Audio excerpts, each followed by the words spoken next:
Rabbanit Shayna Goldberg, thank you for joining me once again on the Orthodox Conundrum podcast.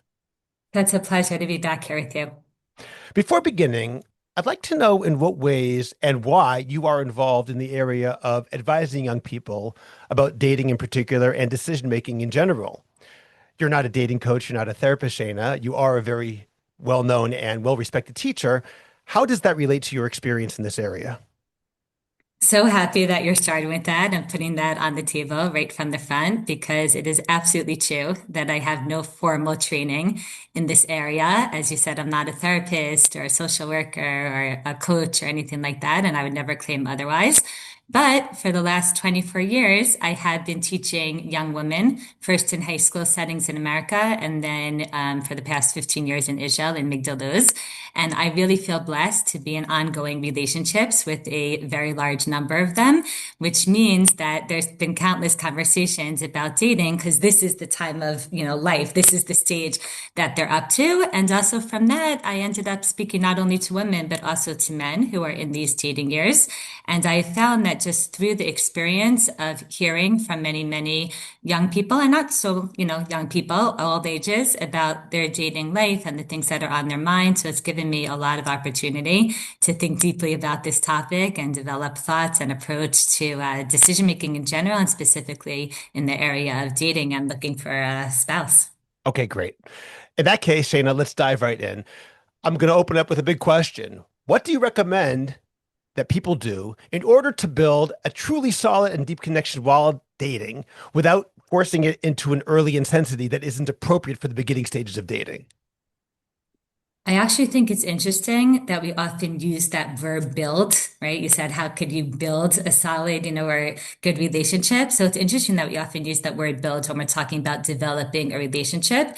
And I think it actually could give us insight into possible ways to think about it because marriage, God willing, is something that we hope will be long lasting, that it will be hopefully a relationship that will carry us through life. And when we want to build something long lasting that is going to be really, stable, it's super important to make sure that there's a really solid foundation. Actually, like when you think about building, the bigger and taller a building is, if somebody wants to put up a skyscraper, then they need to make sure that the foundation is even deeper and stronger. So that idea of like starting from the bottom, starting from building a foundation and then stabilizing each floor as you build it, I think is very, very helpful in terms of thinking about developing a relationship because when people are in a dating relationship, a lot of times it's hard to be slow and steady. It's hard to there's kind of something fun about racing to the top. The same way if you're building a building, like to get to the penthouse and to start designing it and thinking about how to decorate it is a lot more interesting than digging out the foundation. But we know that if a building isn't stable, then it could start to cave in and it could start to implode. So I think at times what I see is that a lot of times when couples are dating, and there's a connection and there's chemistry and they're enjoying each other.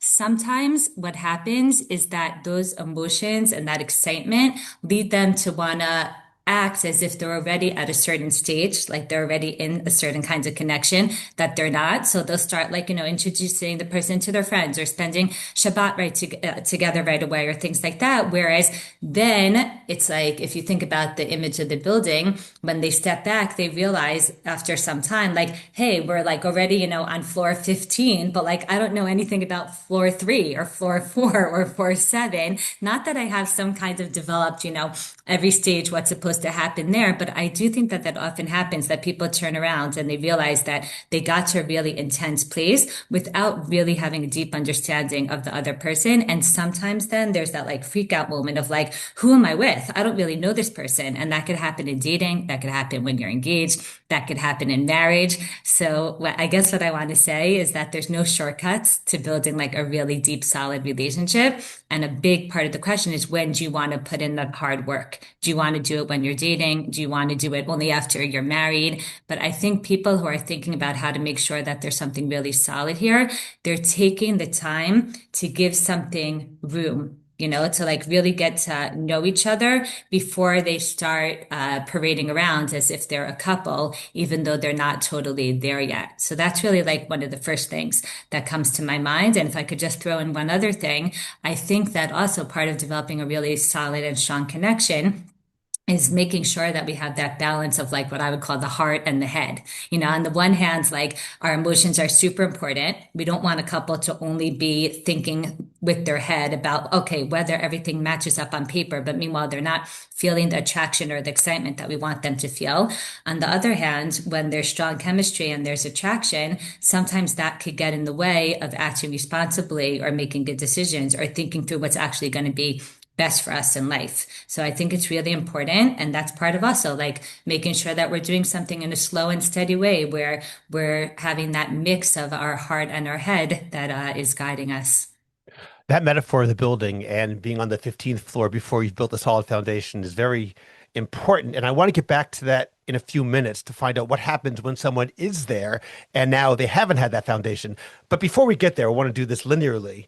Speaking of the metaphor of building, let's talk about what that foundation consists of. Should people have a list? Do you think you should have a certain list of ideas of things that you want in a spouse? How do you build that foundation initially?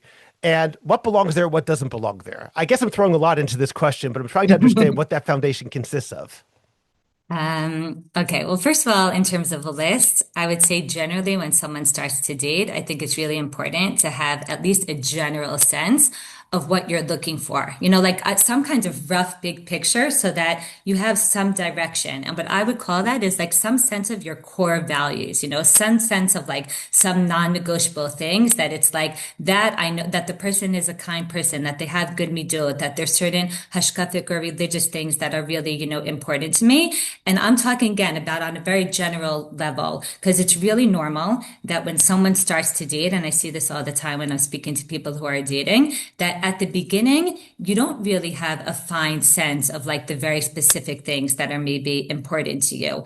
But over time, as you date and you get more experience and you get to know people, so then you realize, oh, okay, these are the things that work for me, or this is what I prefer, or these are the things that I've noticed over time, are just not good. And I don't think that makes you a picky person. That makes you a more, self-aware person or a more informed person. But when I talk about core values, I'm talking about, again, like the things that are very, very, I don't know, very deep and very real for you. So I think that's something that's important to think about. And then in terms of a list, I always say to my students that it's not for anybody to tell you what should be on your list. Everybody is entitled to prioritize the things that are important for them. So for someone that might be intelligence, and for someone else that might be a sense of humor, or for someone else it may be someone who's really fun and I could have a good time with. And for someone else it may be someone who's super disciplined or super idealistic and super passionate. And I would never, ever, ever go and tell somebody what it is that should be important to them. The same way, by the way, I don't know if you experienced this when you were dating. I found that when I was dating, it was so interesting to see how people also date very differently. Like for me, I wanted a first date to be like an opportunity to really sit and talk to someone, and like hear who they are and what's important to them and what's on their mind. So like I loved when we went out for dinner. But my friends, some of them were like, why would I want to go and sit and have like a serious dinner or conversation with someone before I know if I could have a good time with them? I want to go and do something fun. I was like, oh, it's hard for me to have fun with someone before I actually feel connected to them. So the same, you really, really see that people are looking for different things. And I think when I talk to people about like, that list, it's like the importance of being able to differentiate between those non-negotiable things for you and the things that are like, yeah, they're nice, they're perks or whatever, but they're not necessarily things that are absolutely essential. It's funny to say it like this, but I think part of deciding who to marry is deciding like which things I would have loved, but like I could live without, I could compromise on, or which things I don't love, but I could live with. So like I dated guys who played the guitar and that was so romantic and so wonderful. And my husband, Judah, he's absolutely wonderful, but he doesn't play the guitar. But it was clear that like that's, not a thing that's non-negotiable. Whereas other times I'm talking to young women who will say to me, I'm dating someone and he's great and he's wonderful, but I don't have the same level of like siach ruchani or like deep, religious, like inspirational conversation with him that I have with some of my friends from Midrashah. And there, as opposed, it's not my job to say to them, oh, well, that's something non-negotiable. What I say to them is like, you really have to think carefully. Is that something that you feel like that's what I'm looking for in a relationship? And therefore, like, yeah, it's amazing that he has all these other qualities, but like for me, that is at the core of what I want. Or is it like, no, he's wonderful and he's a good listener and I trust him and he's there for me in so many ways. And I know we're going to build a wonderful home. And it's great that I have friends that I could have those conversations with. So in terms of a list, I don't feel like there's a specific list that I would tell somebody that they have to have. But what I do tell them is that what I do think is super important, which is not in terms of a list that like, the quality that you're looking for in someone, but two things that I think are really important that someone feels themselves is, do I feel like I respect this person? And do I feel like I trust them? Okay, which are not the same. Respect is, do I look up to them? Do I value them? Do I appreciate them? Do I respect the way that they run their life, the way they carry themselves, their opinions, who they want to be, the way that, they make decisions? And trust is, do I trust that this person is going to be a good spouse? Do I trust they're going to be a good parent? Do I trust them as a financial provider? Do I trust them religiously? Do I trust them halachically? Do I trust their midot? Do I know that I could rely on them, that even when they get angry or frustrated, they know how to deal with it? And I feel like those two things, like, do I respect this person and do I trust this person? Those are the things that I feel like at the end of the day, I see that many relationships, if they end, it's often boils down to one of those two things. Not Very to any one interesting. specific thing that's missing on a list, but to a basic, like either lack of respect, like, yeah, this person's great, but like they're just not laid back enough, or this person's great, but I don't know, they're not insightful enough for me, like some kind of lack of respect, or I have so much respect for them that I don't trust them in some kinds of area that's very important to me. Very interesting. Well, let me ask you a question, Shayna, because you're saying that the process of dating is also the process of creating that list, deciding what those things are that should be on the list. We've heard of situations where someone gets bowled over, falls quote unquote head over heels in love or puppy love, whatever that we want to call that experience. And all of a sudden, something which had been very important to that person is no longer so important because it's not on the list. It's not in this person's character, but they're crazy about that person. Does that mean that they're now discovering what, and I acknowledge every case is different. I don't want to make blanket rules, but in your experience, do you think that means that, oh, I'm learning more about who I really am and what I really care about? Or is this self-delusion that somehow someone's getting caught up in an experience and in 5 or 10 years or maybe earlier, they'll say, oh my God, I cannot believe that I sacrificed the thing that really mattered to me. And I no longer feel that same sense of insane crush or puppy love that I once had. Yeah, I think that's a really important thing to pay attention to. I don't think there's one answer, as you said, because it very much is going to depend on the couple. But that comes back to that mix of like the head and the heart. I feel like, especially when there's a very high level of chemistry and attraction, it's doubly important to make sure that like your brain is working and you're checking to make sure that the things that you want long term are there, because it's so much easier to kind of skip over them or ignore them, or like act like it's not bothering you, because in the moment it really may not be bothering you, except that long term we know that marriage, is very different than that high and that, I don't know, the excitement of the dating and engagement period. And we want to make sure that even when things settle down, and attraction is super important. I'm not telling anybody, that they should settle for someone that they don't feel very excited about and attracted to. But we want to make sure that the things that are the ingredients that really help create a really good, long lasting marriage are also there. So I don't think that just because someone is feeling that high, that means that it can't be good or that they can't work through things. But I usually, when I'm talking to a dating couple, I want to encourage them to make sure that like they're not just like getting engaged on that high without having really thought through some of these bigger, important questions there. Okay, then let's move forward. When you speak about respect and trust being those two key elements that, in your experience, you can't live without them. Those are the two most important things that are absolutely necessary. Still, how does someone use that and go further beyond that to figure out exactly what they really want when they get married? We all know when you're in a certain case, we all can experience certain situations when we're in yeshiva or college. We're supposed to want something, but does that mean that we Mhm. necessarily really do want that? We have to be able to distinguish what society, whether it's conscious or unconscious, is telling us that we're supposed to want. Oh, you should have somebody who's going to help you grow religiously or whatever the situation is. But is that what I really and truly want? How do I figure that out? Yeah, that idea of like what we're supposed to want, I would divide it into two, right? Because there are things I feel like you alluded to both of them. There are the things that we think we're supposed to want in the sense of that we think we're supposed to feel them, like a certain kind of high or a certain kind of attraction or a certain kind of dynamic. And that is often influenced by the culture around us and how we imagine we're supposed to feel when we fall in love or what that even means to fall in love, right? And then it's like, oh, wait, I'm dating someone and it's like, it's great and he's wonderful, but I don't feel like I'm in the clouds, or the opposite, that I'm dating someone and something's really not necessarily what I imagined in terms of like the things that are his qualities or what's important to him, but I am feeling like so excited. And then like it's very confusing. So there's the things that we're supposed to want in terms of how we think we're supposed to feel. And then you also touched on there's the qualities that we think we're supposed to want, either because naturally those are qualities that, we value or we're attracted to,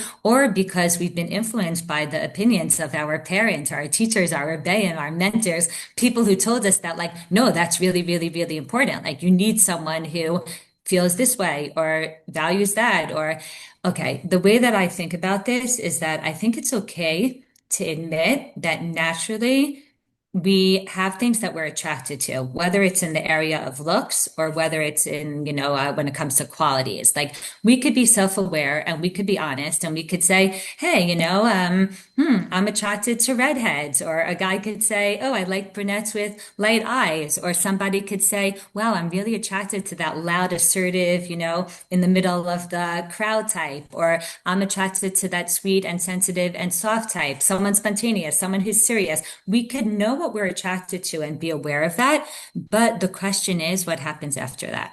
Meaning, after we know that we're attracted to certain things, we could be honest about the person in front of us and say, wow, I'm attracted to certain qualities or to this person's look.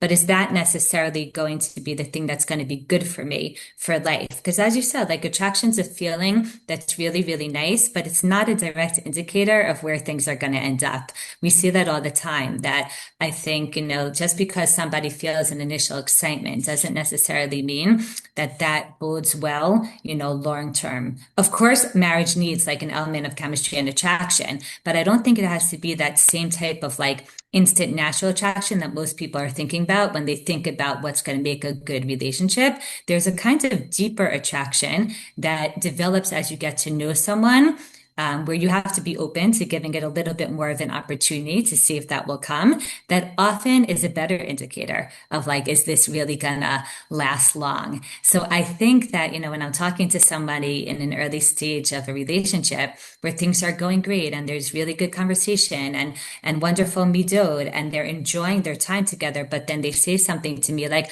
but I don't know, Shayna, like I don't feel attracted to them like, the way I did to this guy that I dated. And then I say, well, what happened to that guy that you dated? And oftentimes I'll say something like, oh, it was such an unhealthy relationship, or like, this was so off, or that was so off. And it's like, right, you see that attraction that you're kind of like waiting to feel.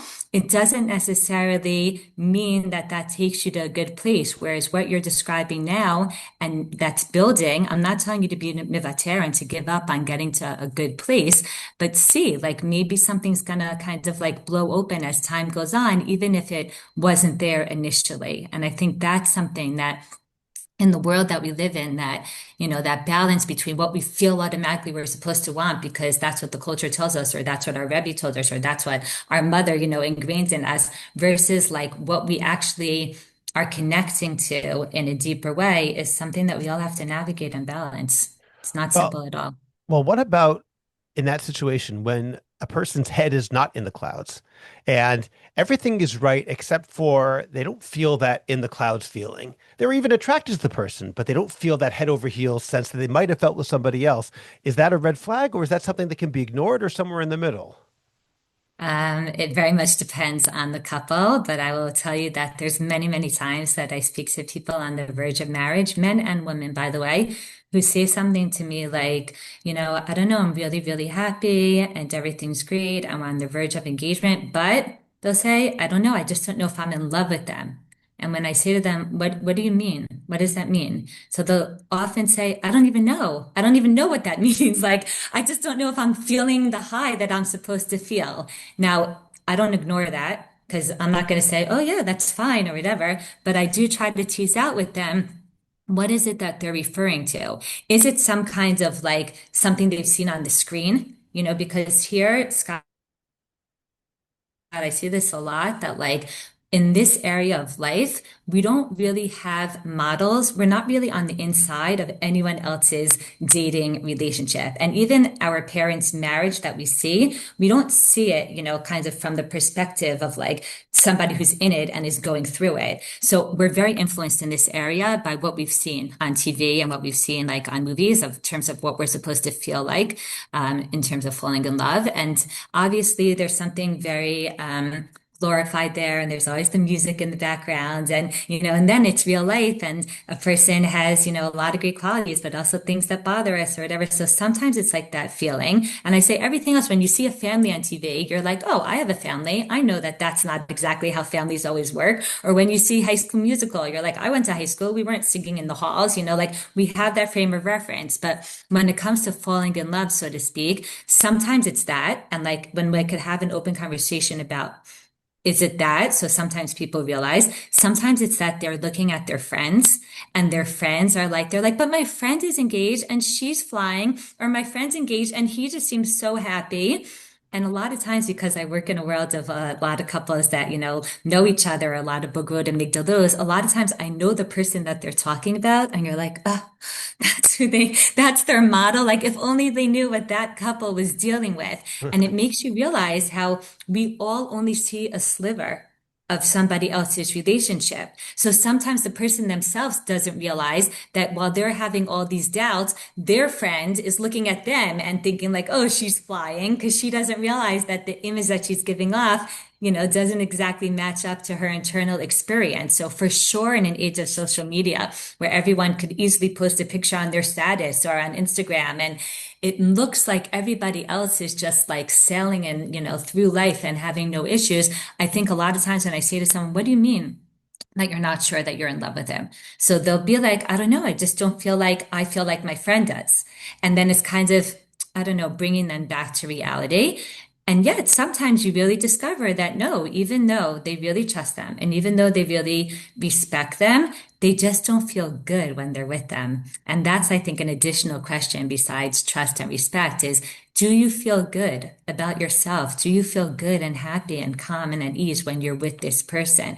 And if someone's like, well, but they're so great, and like my Rebbe thinks that they're amazing, my parents love them, my friends think that they're amazing, but you don't feel good with them.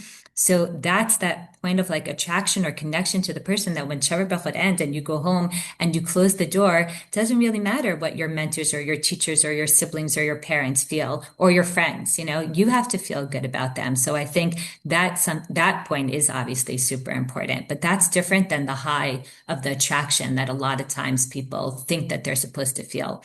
And really, I always say if I like, would count the number of times people say, oh, I'm not sure I'm in love with him. And then it's like, but they are, they are, and they have the trust and the respect and they feel good, but they just, kind of feel unsure about like, how am I supposed to know that this is all it's supposed to be? And it's helping them feel that trust in themselves that no, everything is checking out here. Shayna, that moves us to the whole larger concept of decision making in general. You wrote a book on decision making. And, how do I know? How do I know implies that it's almost a binary. Is this the person of all the billions of people in the world? Is this the one I'm supposed to marry or is it not? When you think like that, I'm assuming you're getting yourself into a very difficult situation because that really puts a lot of pressure on. Is this the person? And yes, we do have a concept of bashert, the person you're destined to marry, but that's for Hanisarot Lashem Elokeinu, I think. That's something which Hashem can think about. Totally. For us, we can't think in terms of binary. I assume you're on the same page with that. And I'd like to know a little more about making decisions in general. I'll just say, as a preface to this question, in my own experience in advising people and sometimes trying to get people to come to my yeshiva when I was recruiting back in the day, one of the things that I noticed over and over is people fall into this assumption that there's a right answer and a wrong answer. And with my own kids, I try and say often, sometimes there's a right answer and a wrong answer. Sometimes there is a math question. But very often, maybe more often, there are numerous answers and none of them is right or wrong. they're on a spectrum of right or wrong, and it could be two right answers or two wrong answers or 20 right or wrong answers. And when you have that situation, it's very, very difficult sometimes to know how to make a decision. So can you take that and run with it a little bit?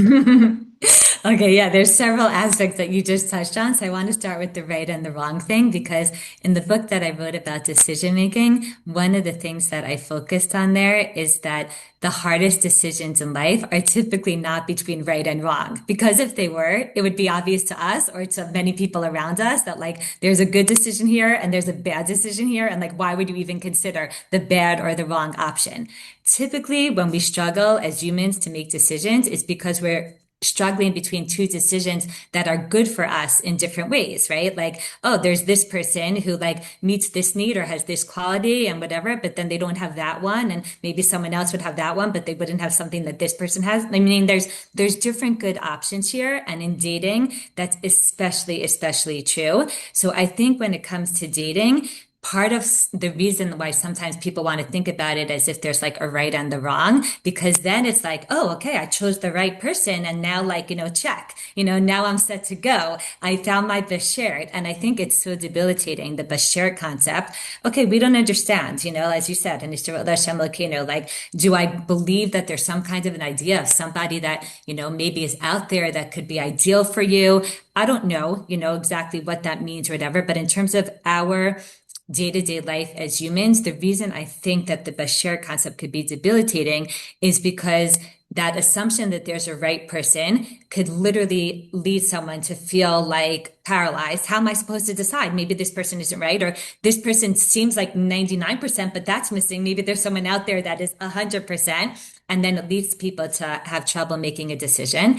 And also, after the fact, even if someone feels like they found their bashert and wow, zachiti, and I'm privileged to have met them and now I'm married to them, that idea of like, well, now you're set for life, as opposed to what we know to be true, that relationships require continual work and nurturing and really, building and effort and whatever.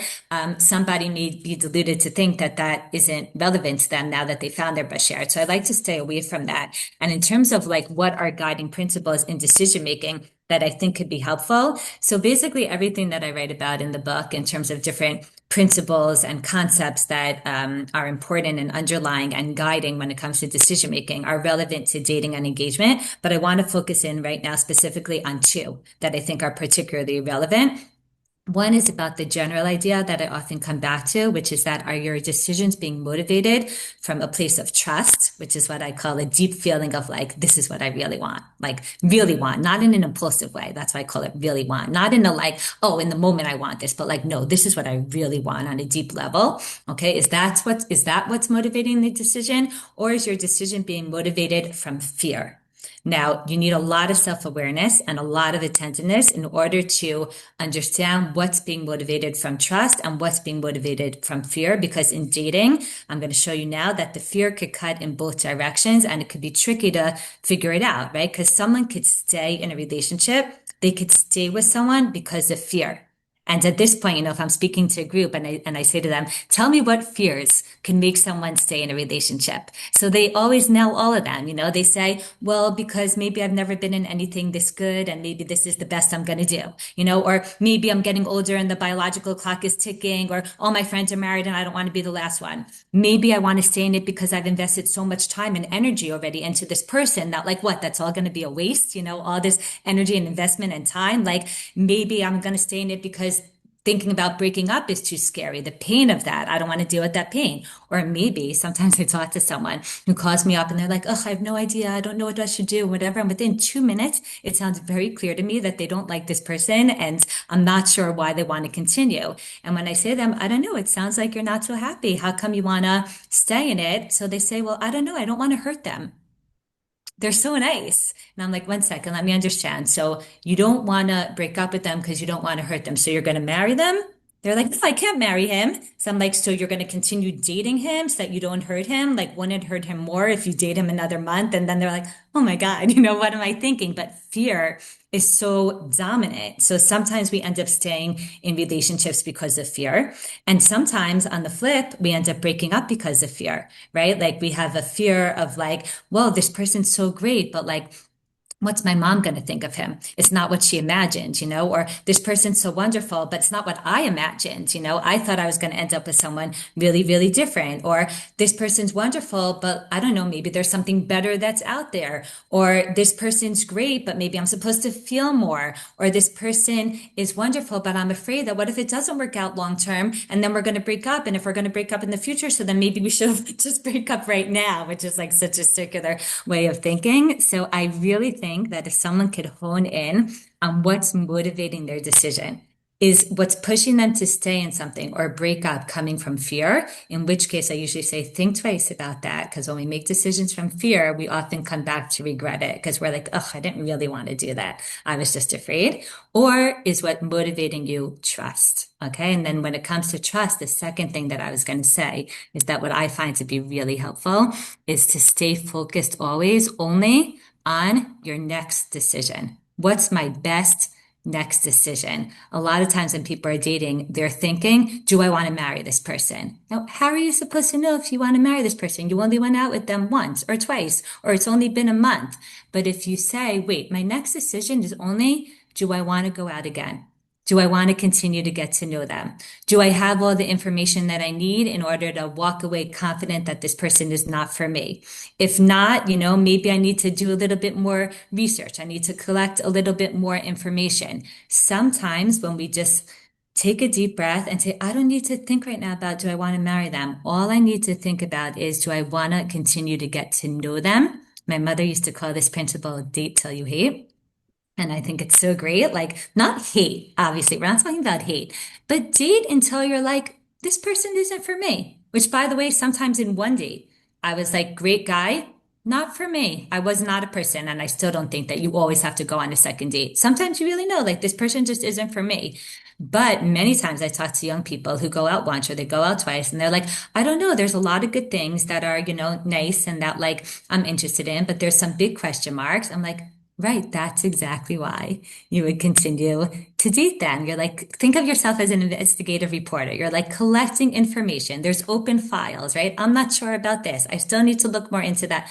But it takes the pressure off and it allows you to trust yourself that as long as I feel like I want to continue to get to know this person, I'll continue to date them. And I'm going to trust that when I feel sure that I'm ready to walk away, I'll be ready to walk away. And I have seen so many couples who have told me that because of this, concept and this approach, something opened up for them on the seventh date, on the ninth date, on whatever, because something was keeping them in it. They weren't really ready to walk away, but they also weren't sure. And then, yeah, something opened up. And I think that's a really like takes the pressure off in terms of dating. Well, I'm curious about that idea of the question mark and do I need more information? And even though obviously that's very important, sometimes I wonder if it can sometimes go in the other direction where the person actually has all the information he or she needs.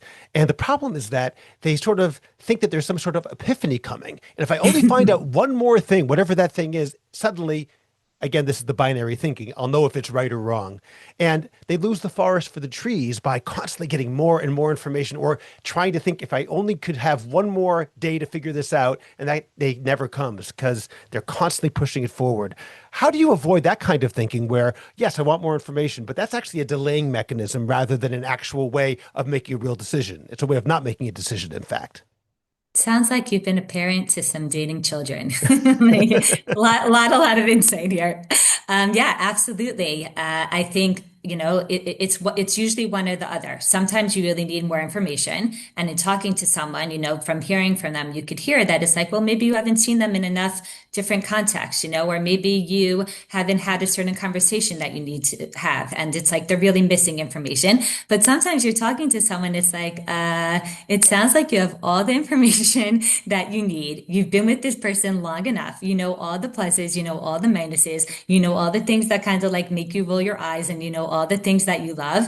And basically, what we need to do now is like make a decision. It's not about getting more information. It's about figuring out it's about understanding yourself better. What's the barrier here? What's stopping me from being able to commit? Do I want to actually break up? Do I need to talk this through with someone? But sometimes the barrier isn't that you're missing information. Sometimes the barrier is that it's hard for somebody to actually like take responsibility for making that decision, whether that decision is to get engaged or whether that decision is to end something. Now, I really, really, really believe that deep down inside, a lot of times people really do have a very deep, strong, intuitive sense of what's right for them. And by the way, I think this from a religious perspective, even because I really believe that Hashem gave us Bechira Chofshit because he gave us the ability to make good choices because he trusts in us and he thinks that we're capable. And part of believing in Hashem is believing that he believes in us and that he really thinks that we're able to make good decisions. So sometimes when you clear away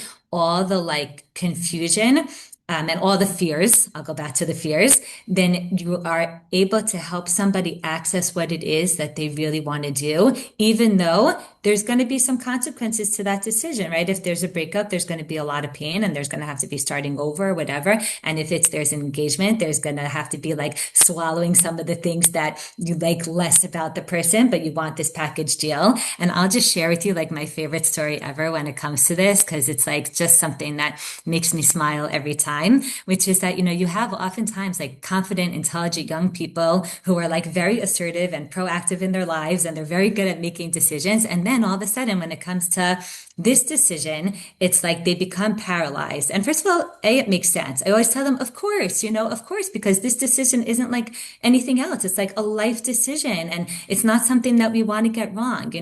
But I'll still tell them, but I think the same way that usually like what you want and what's right for you, I really feel like it's there deep down. Okay. And many years ago, and this person, I have permission to share this story. I have a woman that I'm close with who she had dated the guy that she was with multiple times. Like they went out, she broke his heart, they went out again, she broke his heart again. They're on the third round.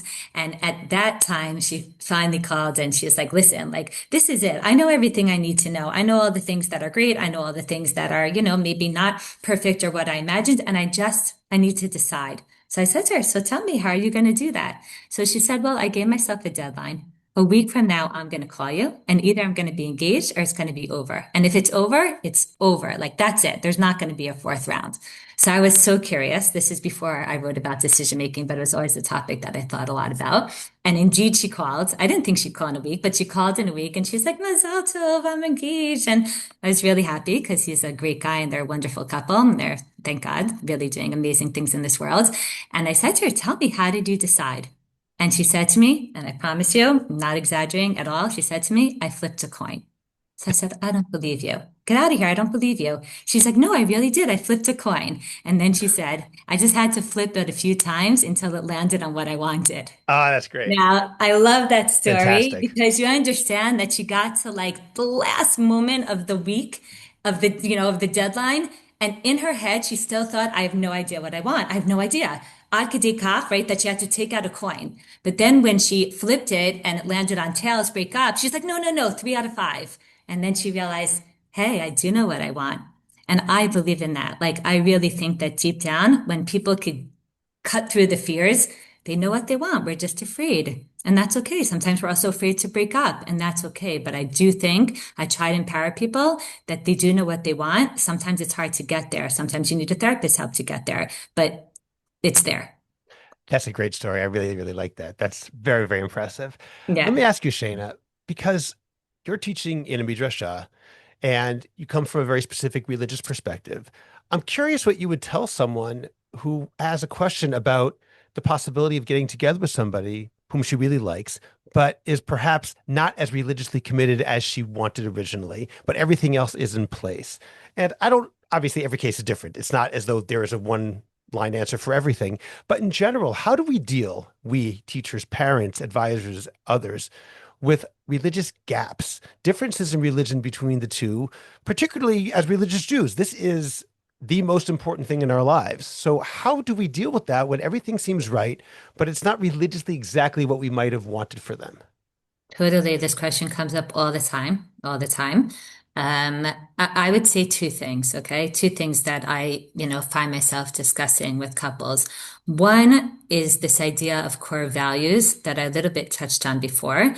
I think that many of us have some values that are very, very core and basic to us, right? So it could be our connection to Israel, or it could be our love of Torah, or our commitment to halacha, or tefillah, or chesed, right? Some core religious values.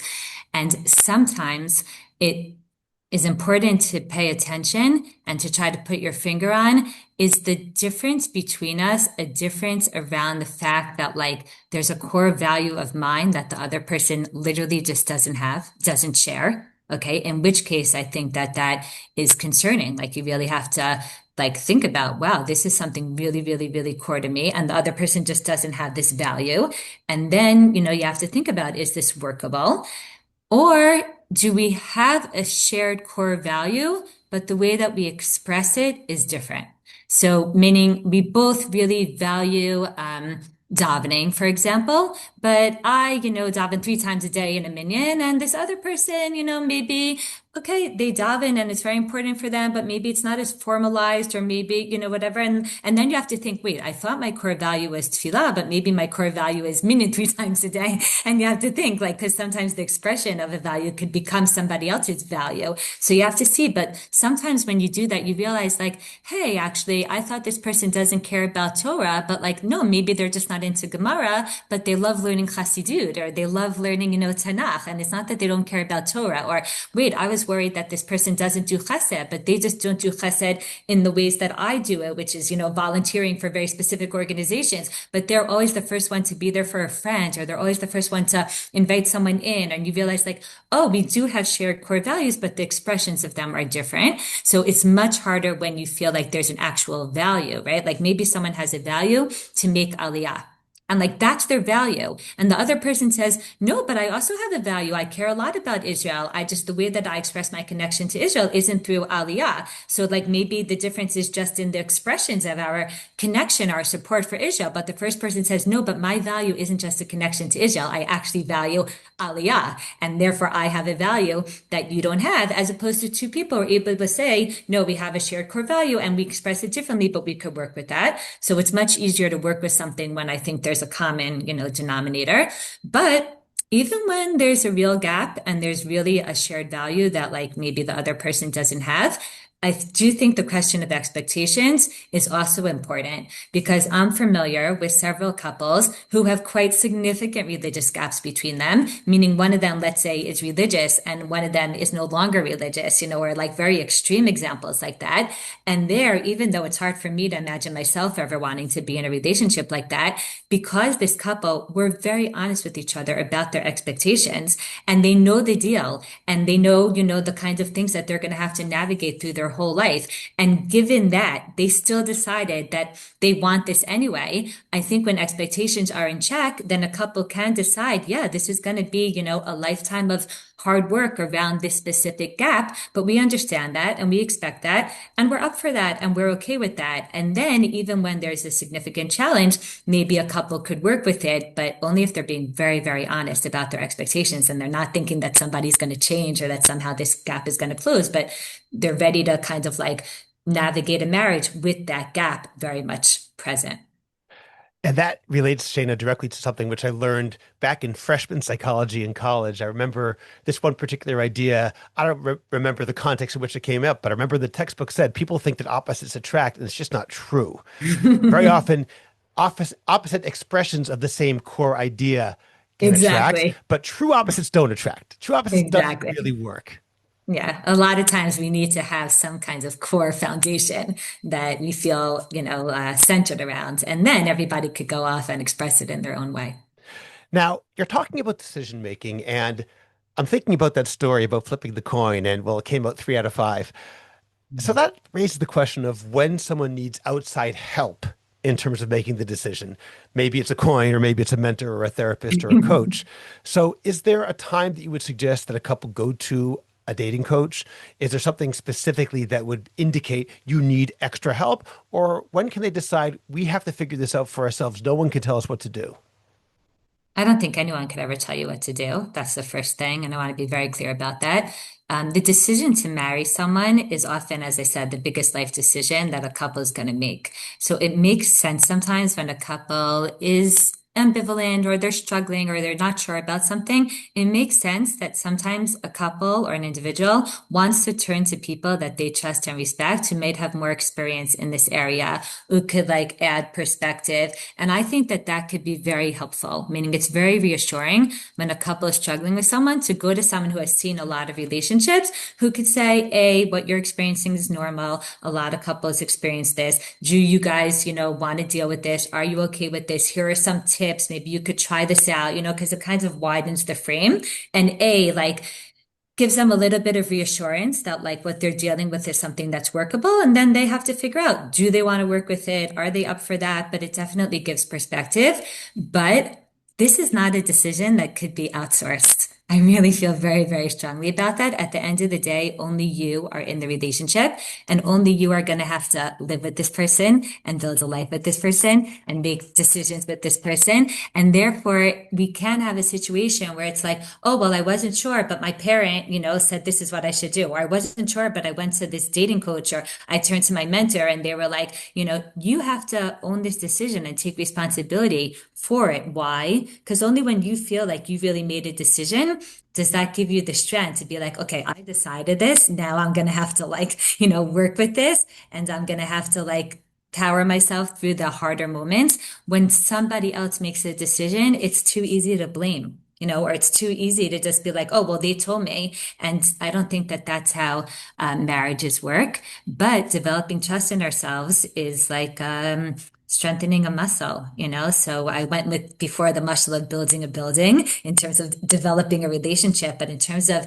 developing trust in ourselves, I think it's more like the muscle of like someone who starts out running and the beginning, like it really hurts, and you're like, oh, this doesn't feel good. Like I want to just be like those people that run and it looks like it's a breeze. And it's like, okay, over time, you're going to build up that stamina. So in the beginning, when we are, emerging adults and we're taking more and more responsibility of our decisions, it's painful sometimes because you're like, wow, like, I don't know if I trust myself. And what if I do something wrong? Or what if I make a mistake and then I have to live with it? But that's what it means to become an adult. And I think mentors or therapists or parents, we want our children to become independent adults who are able to trust themselves. So I think coaching is helpful when it trains someone to better handle a relationship and make good decisions. But it is not helpful when it gives you the answers and does the thinking for you. So even if a couple is going to turn to someone, they have to think carefully and ask around about who's going to kind of like give them the tools or maybe ask them the questions that will help them think about the relationship, maybe from a different perspective, but not someone who's going to tell them what they think is right. And I think that's actually important to keep in mind, which you're already saying, but just to reemphasize that point, sometimes a couple or a young man or a woman will go to a teacher who doesn't know what he or she is doing. And unfortunately, that teacher might tell them what to do. And I think, as you say, that's a red flag. A couple has to know in advance, or a person has to know in advance what the job of a mentor is and what a job a mentor is not in any given situation. And I agree with you. If the mentor is telling you this was the person you should marry or not, that is a very dangerous situation.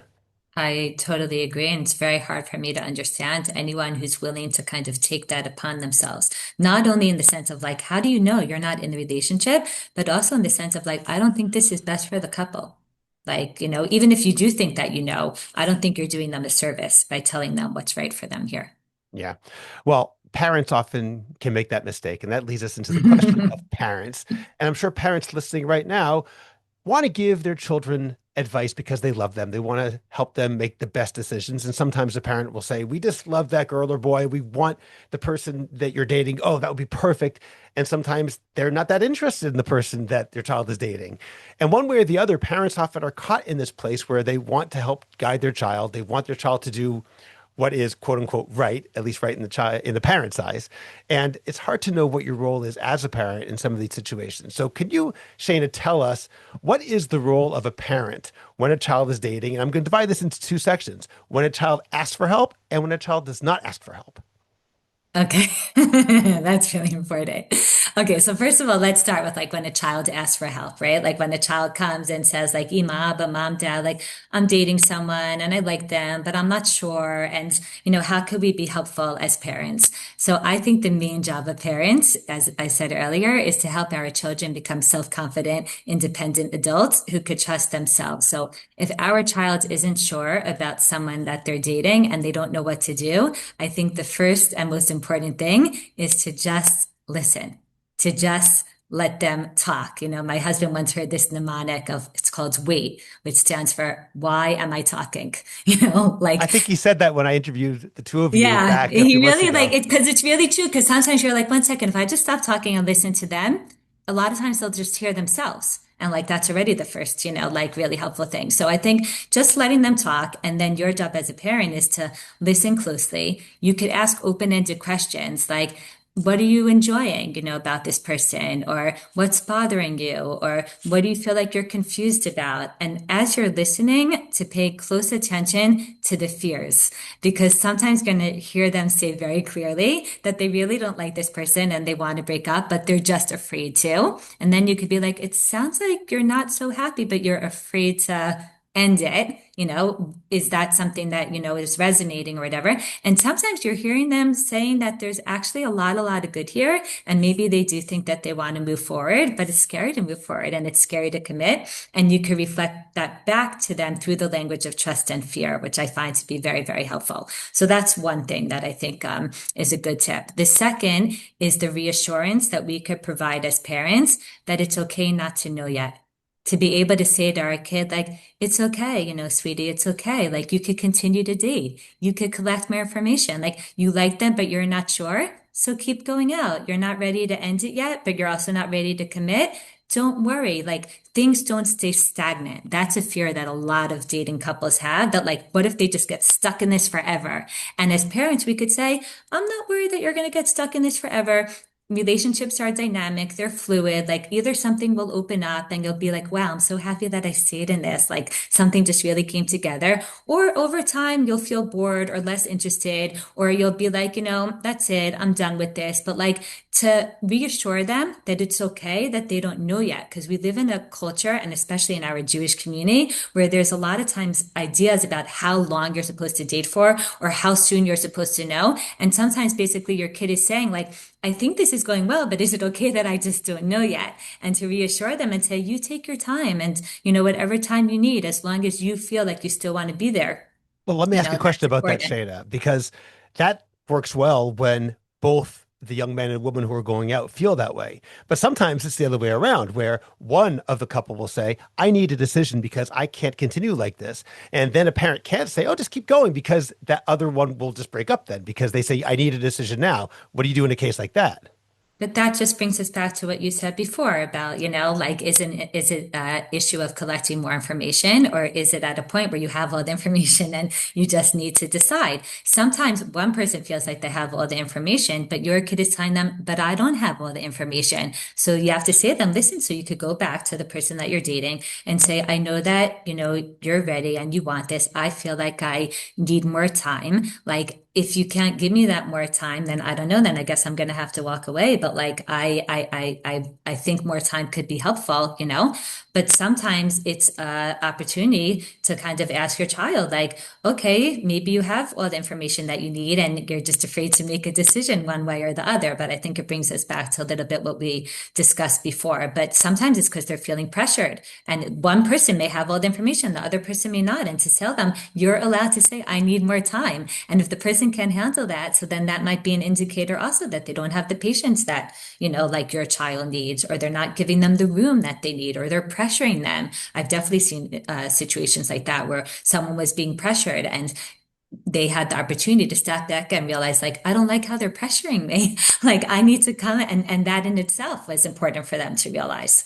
Okay, so I do think overall reassuring our child, again, unless you really feel or they feel like they have all the information and they're just afraid, reassuring them that it's okay not to know yet is important.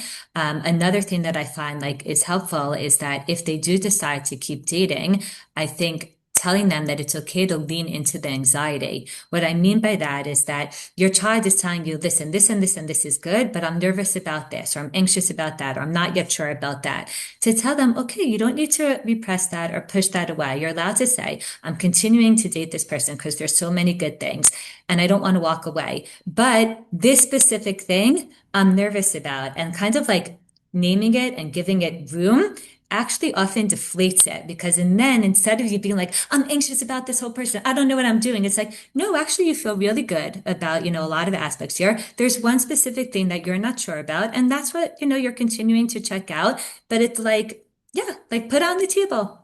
Admit it, acknowledge it, like, and that sometimes helps. I think the last thing though that parents want to do is to pressure, because at the end of the day, like we are our kids' biggest and often only cheerleader. Like we have to be in their corner. Everyone else is telling them, how come you don't know? Or why aren't you breaking up? Or whatever. And we have to just be telling them, listen, I trust you and you're going to figure this out. And also as a parent, I don't think that we want to really take responsibility. I'll just say that myself. I don't want to take responsibility either way. I don't want to take responsibility for a breakup. And then the kid comes back a few months later and says, why'd you push me to break up? I haven't been set up since then, or I'm miserable, or I'm not going to find anyone else as good as them. Or I certainly don't want to put someone into a marriage that may not be fulfilling and happy, even though I really like the person. Maybe they didn't feel good about it. So the same trust and fear that I spoke about earlier in terms of singles who are dating is also true for parents. Parents have their own set of fears. Will my child ever get married? Is my child getting old? Is this the best my child could do? Will anyone else want to be with my child? Or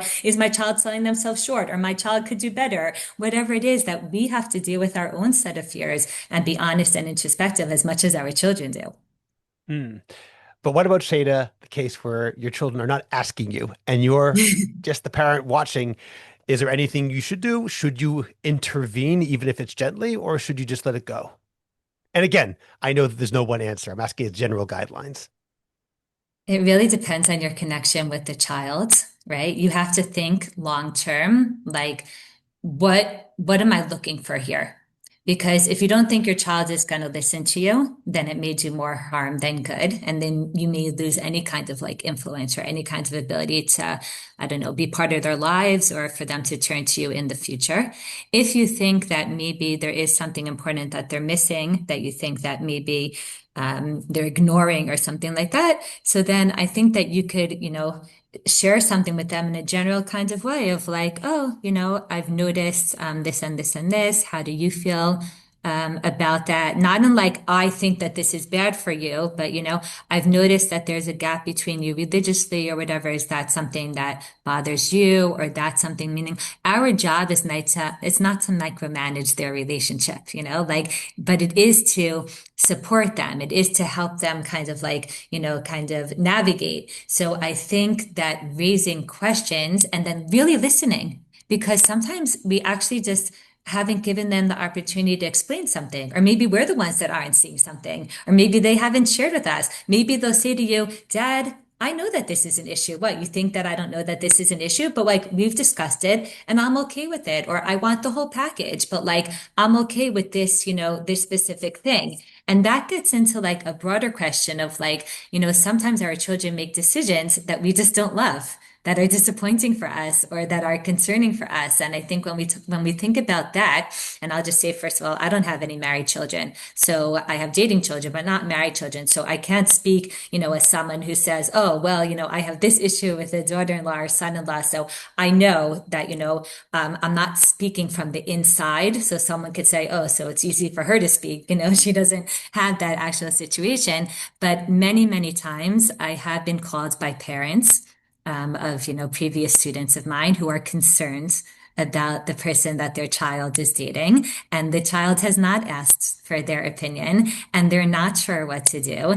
And then I really think it comes down to like, are there real red flags here? Like things that you are legitimately and objectively right to be concerned about. Like you're worried that there's a certain trust or respect that's missing, or that your child just doesn't seem happy, or obviously if you're worried about something really concerning like abuse, but let's say that we're not talking about those kinds of red flag situations, then oftentimes it's our own work that we have to do as parents in understanding that this isn't our choice at the end of the day, that our child gets to choose who to build their life with. And it may not be easy for us. And that doesn't take away from the pain or the sadness or the frustration or the disappointment, but it's something that oftentimes we have to work through on our own, with our spouse or with a therapist or whatever. And I'll just say, Scott, that one of the things that I've noticed in conversation with parents about this is that sometimes the reason that we're not happy with the choice of the spouse that our child is choosing is really reflective of something that's bothering us about our child that we don't want to admit or face, right? So, Mm. someone who reaches out and says, how could, my child be dating this person who's much less religious than them and they're bringing them down? And it's like, well, maybe your child doesn't value the same things that you do, or how can my child be with someone who has that quality or that personality issue? And it's like, wow, you're thinking like, how did I raise a child who doesn't, value intelligence or doesn't value someone who's really ambitious? Or and it's like, but maybe your child, that's not the thing that's most important to them. So a lot of times I think, the things that we're feeling as parents, again, have to do with our own thoughts about our child or what we imagined for them or wanted for them or thought for them.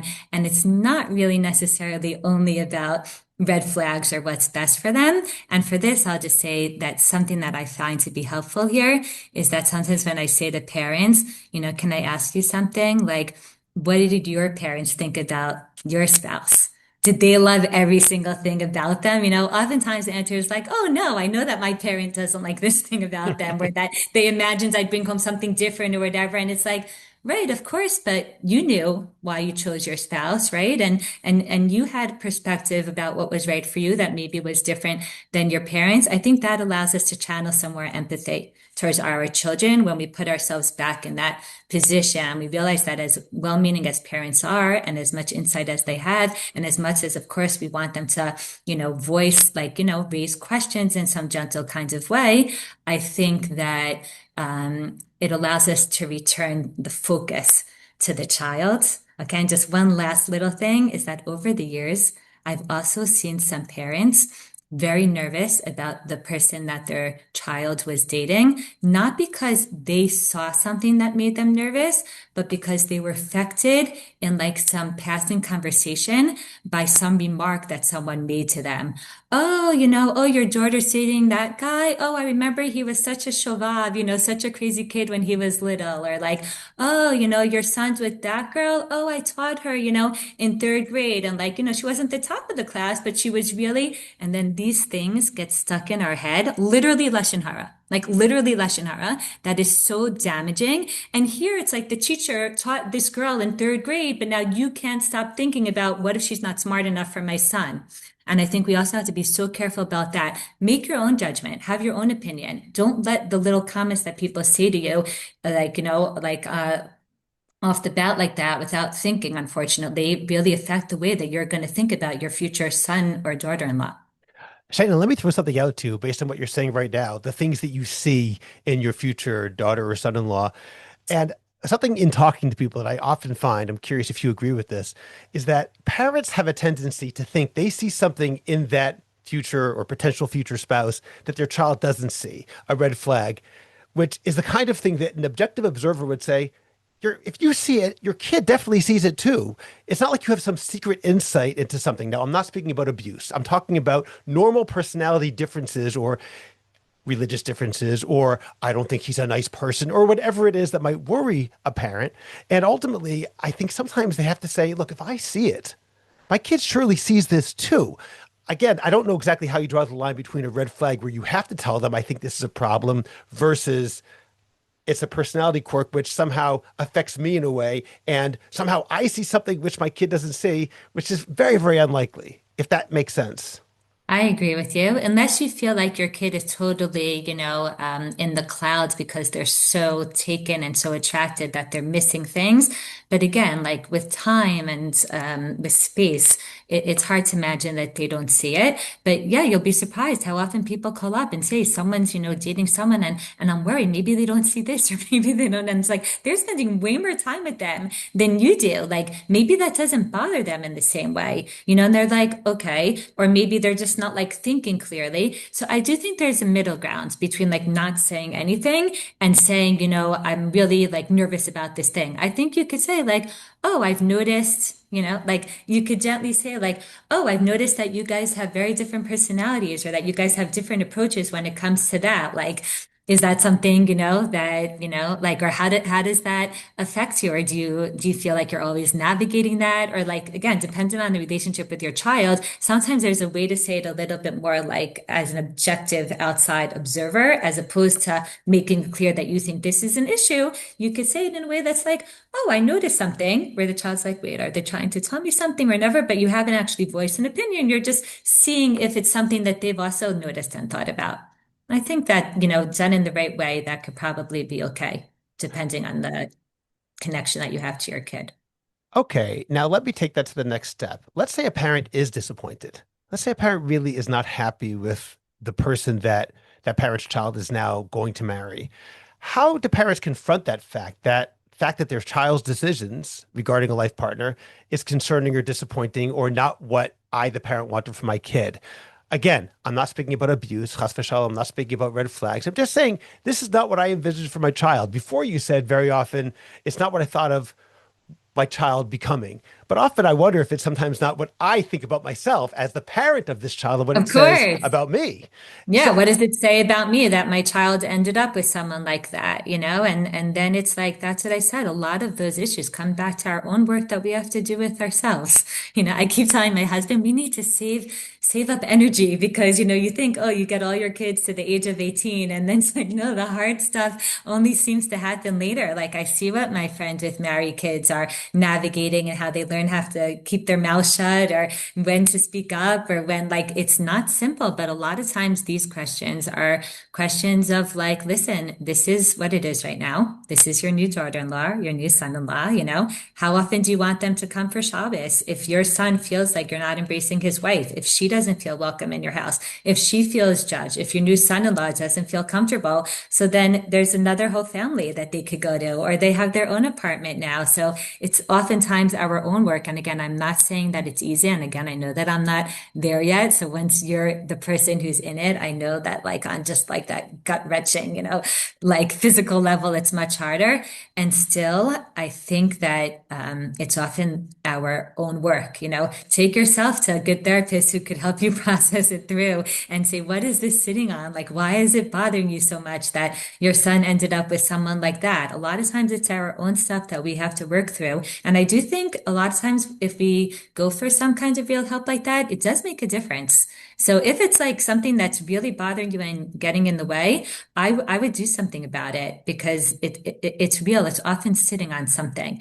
Sometimes it's like something that we feel like is missing in our spouse or our marriage that we didn't want our kids to have to deal with also. And the same thing that's bothering you maybe about your spouse is now bothering you in your child's choice. And you're like, oh, can't believe they're going to have to deal with that the same way. It could be so many different things, but then it's like, okay, but actually it's not about them anymore. It's about you. And you have to figure out how to live with this and how to contain it and how to navigate and come to terms with it because this is what it is at this point.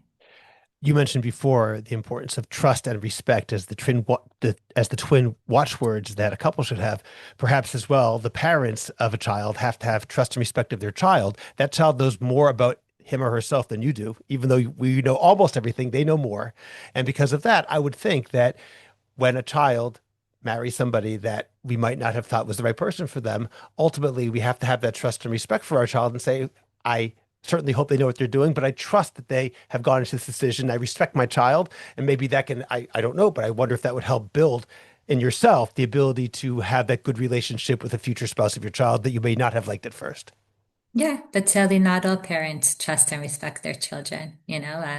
If your children are privileged enough to feel that from you, then they're very, very blessed. There's a lot of parents that don't feel that way. And, sometimes the parent feels like, yes, but I don't trust them because of X and I don't trust them because of Y. And maybe the parent's even right. And I could think about all the aspects of my kids that, it's like, do I really trust that? Everyone's a work in progress. So first of all, we're humans, we're works in progress, like, giving your child the benefit of the doubt. And also, even at the end of the day, if you're going to whisper to your spouse, in your room at night about this and this concern that you have, or I don't really trust them or whatever, the question is, what are you showing your kid? It could be that inside you really are lacking some trust or you really don't respect every decision that they make. But is that what you want to give over to them? Is that what you want them to see? Is that going to be helpful at this point for them and for your relationship with them? So that's a separate question from like, is it actually true or not? Okay, Shayna, as we conclude, could you give me just a couple of important ideas that you want everyone to take from this conversation today? Those who are listening, whether it's those who are dating, whether it's parents, whether it's teachers, what are some of the concluding thoughts you can offer our listeners? Okay. First of all, I want to mention an idea that we didn't touch on yet that I see come up all the time in dating that I want to put out there, which is that one of the challenges that I see repeat themselves over and over and over are the little things that like bother us. Like when the overall package is good, but there's still some things that like are really getting to us. And we know that they may not be the deal breakers, but then someone will say to me, what am I supposed to do? Continue to date this person until this doesn't bother me anyway anymore? Continue to like, am I supposed to ignore it? So I think two things. One is being able to say it's okay that we have things that like we roll our eyes about inside, that you're like that thing about my wife or that my husband, like that's always going to get on my nerves a little bit, but like I could take a deep breath, I could roll my eyes to myself and I can move forward because like we're not perfect. We're humans, as we said, and they probably have the things that they roll their eyes about me about, and like that's okay. I'm not going to harp on them and dwell on them. I think that's very freeing for people to hear that. Oh, I don't have to love every single aspect of them to be in a good marriage. No, absolutely not. You have to love them, but you don't have to like every little thing. And on top of that, I want to add that oftentimes, and it's so fascinating that this is like just seems to occur so often.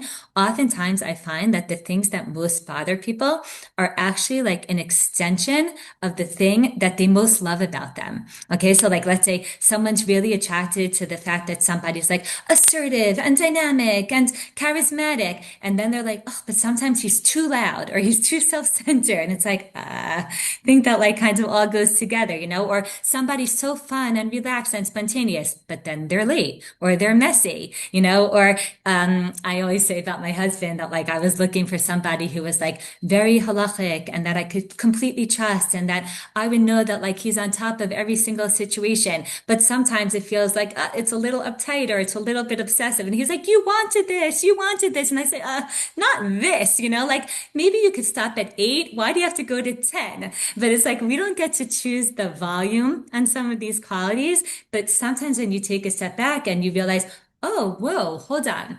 I just said that I'm so happy that I'm with this guy because he's so soft and he's so sensitive and he's such a good listener and he's so self-aware and he's so emotional. But now I just told her that he's not like Gever enough. He's not masculine enough. It's like, wait, sweetie, that kind of all goes together. So it's like, again, you wish that you could exactly choose the amount in which they bring this quality that you love. But when you take a step back and you have the perspective that like, but that's who they are. And I love that thing about them. So yeah, when it goes to that point that makes me roll my eyes, I'll roll my eyes, but it doesn't mean that I wish I was with somebody different. So that's something that I feel like also in marriage is just like a really good tip. And certainly when you're dating. And I think also, I guess what I want to say in general is that if somebody's dating or you have a child that's dating and you're feeling like, wow, this is a hard stage of life. I think it is. Like, we don't have a guide in this area for how we're exactly supposed to manage this or navigate this. And I think some of the segments of our community that have tried to make it more streamlined or try to have a guide, or you'll go out this many times and this is what you should discuss on each date and this is where you should go and this is when you should get engaged. It's like maybe they think that they've streamlined it because they've made it like clearer, but in my mind, it's like this more superficial thing, which like maybe you've streamlined the process, but you definitely haven't helped people develop the confidence in themselves to feel like they are making good decisions and they're becoming, you know, part of a unit or whatever. It's like everything's kind of being scripted from them from the outside. And I think that's something that like it looks very pretty. You know, there's this popular show now in Israel, Vort, been watching with my kids. It's about like Haredi couples dating. And it's like, well, it looks so fun. You go on a date and after 3 dates, you decide you're going to meet the parents. And it's like, and then I always tell my kids, the cameras stop rolling when they get married and you don't see what's going on after that. But all those levels that maybe weren't discussed. And it's like, oh my gosh, I didn't know this about you. Or this is a really big gap that never came up or whatever. There's no shortcutting that. So I think to be able to say, you know, to ourselves and to our kids, like, wow, this is hard, but like it's hard in that good way of like because I'm invested and because I'm building and because whatever and I'm trying to figure this out and I'm growing and I'm learning and I'm stretching myself and I'm becoming more self-aware. And even the relationships that don't work out, I always tell my students like every relationship builds you and every relationship you grow from and every relationship becomes part of your story and brings you kind of into the next relationship. So I think if we stop like looking over our shoulder all the time and we keep our head down and we focus on what's in front of us, that's something that I think, yeah, could empower people to feel like this process isn't necessarily easy. But if I go into it, not as just like an end goal, okay, I need to find the person I'm going to marry, whatever, but as a process of self-exploration and development and self-awareness and meeting different people and, you know, engaging and learning how to have great conversations, sometimes it could make it a little bit more enjoyable than if we're just very focused on getting to a certain goal. And that hard work element, like really good relationships require hard work. And when I work with married couples, because I teach couples before their wedding, and they come and I'm like, how are you? And they're like, oh, me teach, you know, we're exhausted. And I'm like, what's exhausted? And they're like, just everything. We have to communicate about everything. What do I think? What does she think? What does he think? What do we think? Whatever. And I'm like, Lisa Yofi, I'm so happy to hear because that means that you guys are developing such a solid foundation that I know that like you're going to carry that into marriage, that when things come up, like you already have so much experience processing and working things through. When I work with a couple that kind of just sailed through dating into engagement, not that it can't be good, but oftentimes it's like, I know that that big mush bear, like some big break is coming. And honestly, for my own children, I'd rather them do that work, you know, the heavy lifting of that work when they're dating and engaged than when they're married. Not because marriage, of course, you're going to continue to work, but in terms of like really figuring out how do we communicate around differences or how do we work something through when we don't see things the same way? How do we, you know, yeah, seek out the help that we need or the tips or the skills that are gonna, I want that already in place before they're married to whatever degree it can be. I like those points so much. They're so important, especially the first one about perfection and the fact that those things that we really like when we're dating may end up being things that grate on us later on. It reminds me a little bit of an old public service advertisement that was really, really sweet. It was about foster care, and it was saying you don't have to be perfect to be a perfect parent. Thousands of teens in foster care will take you just the way you are. And perhaps in a similar way, we can say you don't have to be a perfect person to be a perfect spouse. You know, if you are the person your wife wants, your husband wants, that should be good enough. We have to learn how to be able to do it and to deal with those imperfections, which are part of every single human being. I think it's just natural. Yeah, absolutely. And to know that we're going to really like grow from the interaction and that, you know, if we could figure out how to work with someone, even when something isn't perfect for us, a lot of times we become better people through that interaction. Shayna, I said I was going to conclude, but I have another question because I'm going back to the very beginning. You talked about the building and people who are Mhm. on the 15th floor before building a foundation. So my last question really is, what does a couple do when they're dating and now they find out they're head over heels in love? They're on the 15th floor, the 20th floor, the 25th floor, and they're like, wait a minute, I didn't actually build a foundation. Okay, that shouldn't have happened. But now that it did happen, what would you advise them to do? How do they go back and try to rebuild that foundation without losing what they've already achieved? Such a great question. And I've been there with many couples. Okay. I'll tell you about one couple that I remember like 3 weeks into dating this guy. She calls me and she's like, Shayna, I think this is it. Like, I'm like, what? What? She's like, I've been dating someone. It's amazing. We've already met each other's families and our friends, and we've spent Shabbos together. I'm like, how long are you dating for? And she's like, 3 weeks. I'm like, 3 weeks? She's like, yeah, but it was so good. It was so good right away. And okay. And there's always that little part of me, just because, again, of experience, not because of training, because experience has taught me that when something is like so intense, so fast, a lot of times, not that it's not real, but there's often things that haven't been discussed. Okay. So now we're 2 months later, and I remember exactly where I was when the phone rang, and I see it's her, and I pick up. And I'm like, but I don't know what's happening. Everything's falling apart. We thought we were getting engaged, but all of a sudden we realized, and like a list of things, like they weren't on the same page religiously. They weren't on the same page in terms of how they think about finances, like really big gaps. Okay, so she's like, could we come over to speak?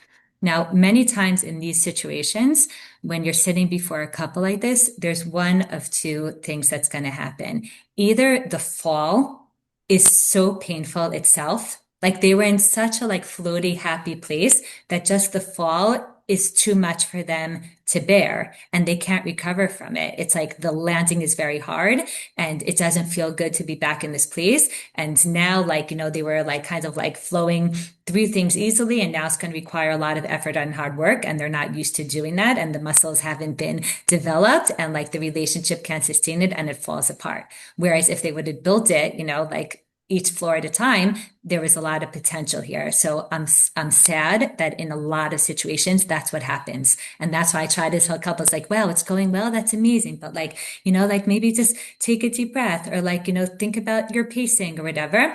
And people, they're not always going to listen, and you don't want to come back and say, I warned you. But I do think that it's important when I speak about dating to couples who are when I speak about dating to singles, I always mention this point so that they could go in with that perspective. But in a few situations, the couple, because of their maturity, because of their feeling that there's real potential here, because this is something that they are ready to work hard on, it's not simple, but they do take a big step back and say, hey, we think there's something good here, but we kind of have to like almost start from scratch. Like, hi, how are you?